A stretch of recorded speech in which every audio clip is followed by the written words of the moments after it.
ሰላም ጤና ይስጥልኝ ጓደኞቼ እንደምናችሁ እኔ ሰላም ነኝ ይኸውላችሁ ዛሬ ለረመዳን ብዬ የጋገርኩት ኬክ ተራራ ያክላልኳችሁ አያችሁት እስቲ አሰራሩን ላሳያችሁ እንዴት እንደሰራሁት ግን በጣም ምርጥ ኬክ ነው ውስጡ በጣም የሚጣፍጥ ኬክ ነው እስቲ አሰራሩን እንዴት እንደሰራሁት አብራችሁን በመሆን ተከታተሉ እሺ ወደ አሰራሩ እንሂድ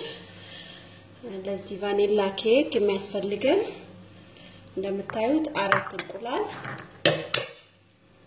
ሰብራለን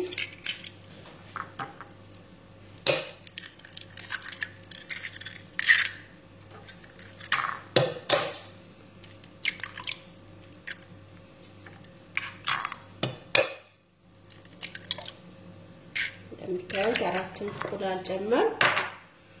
እዚህ ጋር 1 ኩባያ ከግማሽ ስኳር አዘጋጅቻለሁ እዚህኝ ኦሬዲ 3/4 ኩባያ ዘይት አለኝ እዚህ ጋር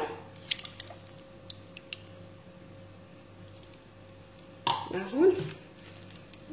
ወደ እመታለሁ ማለት ነው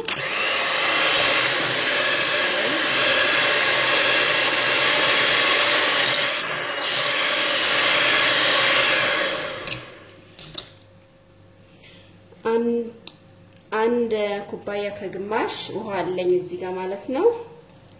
ውሃውንም ጨምርበታለሁ ማለት ነው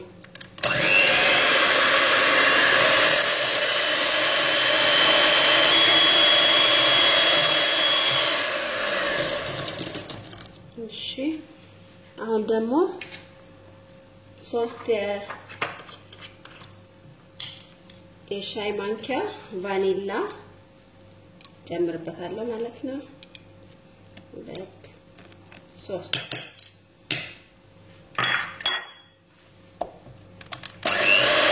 ትንሽ የጨው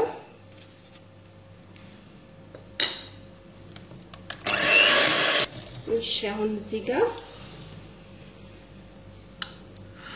3 ኩባያ ዱቄት አለኝ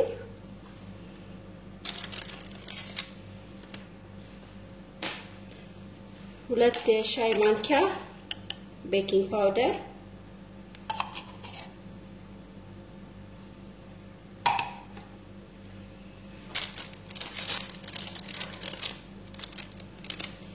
አንድ የሻይ ማንኪያ ቤኪንግ ሶዳ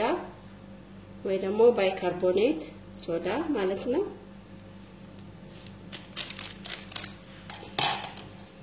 እሺ ያው ቀስ ያደረግን እየጨመርን እንግዲህ ያው ቀላቅሏለን ማለት ነው እሺ ጨርሰናል ማለት ነው እሺ እዚህ ጋር እንግዲህ ትሪውን አዘጋጅቻለሁ ወረቀት አድርጌ እዚህ ጋር ደግሞ ቅቤ ቀብቼ ማለት ነው እንደምታዩት ሊጡ ይሄን ይመስላል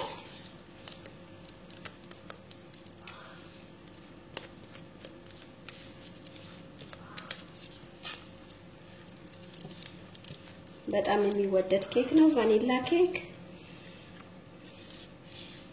እኔ በጣም ነው የምወደው ቫኒላ ከቾክሌት ኬክ ይልቅ ቫኒላ ይመቸኛል እናንተ እንግዲህ ምርጫችሁን አላውቅም ሁሉም የራሱ ምርጫ አለው እንግዲህ ይሄን ይመስላል ኦቨን ውስጥ ከተዋለሁ ማለት ነው እንደምታዩት እንግዲህ ኦቨን ውስጥ አስገብቻለሁ 180 ዲግሪ ላይ ያደረኩት ከ40 እስከ 45 ደቂቃ ያህል አበስላለሁ ማለት ነው 40 ደቂቃ አካባቢ መጥቼ ቼክ አደርጋለሁ